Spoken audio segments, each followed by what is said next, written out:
સુરત શહેરમાં નકલી ઘી અને મસાલા સહિતના ખાદ્ય પદાર્થો પકડવાની ઘટનાઓ વચ્ચે આમ આદમી પાર્ટીના નેતા કલ્પેશ બારોટે પાલિકા ફૂડ વિભાગ સામે સવાલ ઉઠાવ્યા છે। આજ રોજ સુરત મહાનગરપાલિકાના કમિશનરને મારા દ્વારા પત્ર લખીને સુરત શહેર આરોગ્ય વિભાગના તમામ ભ્રષ્ટ અધિકારી સામે કાર્યવાહી કરવી જોઈએ।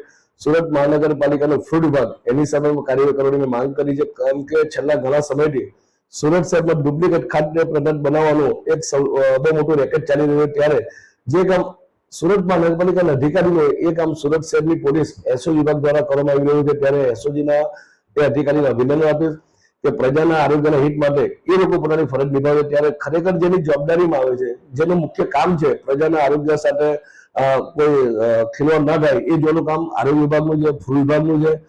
પરંતુ ફૂડ વિભાગ માત્ર ને માત્ર હપ્તા ઉઘરામાં વ્યસ્ત હોય અને જે કાર્યવાહી કરવી જોઈએ કરવામાં આવતી નથી।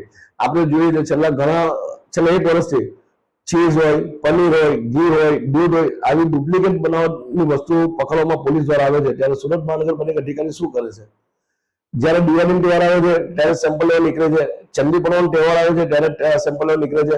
તમારે દર મહિને રાબેતા મુજબ સુરત શહેરના અલગ અલગ વિસ્તારમાં એક ટીમ બનાવી એના સેમ્પલ લેવા જોઈએ અને સેમ્પલનો શું રિપોર્ટ આવે છે તમારે પ્રેસ મીડિયાના માધ્યમથી જાહેર કરવો જોઈએ। જે દુકાનદારો એમના સંકલનમાં ના હોય માત્ર તેને ટાર્ગેટ કરીને પોતાની કામગીરી બતાવવા સિવાય ફૂડ વિભાગ કોઈ કાર્યવાહી કરતું નથી।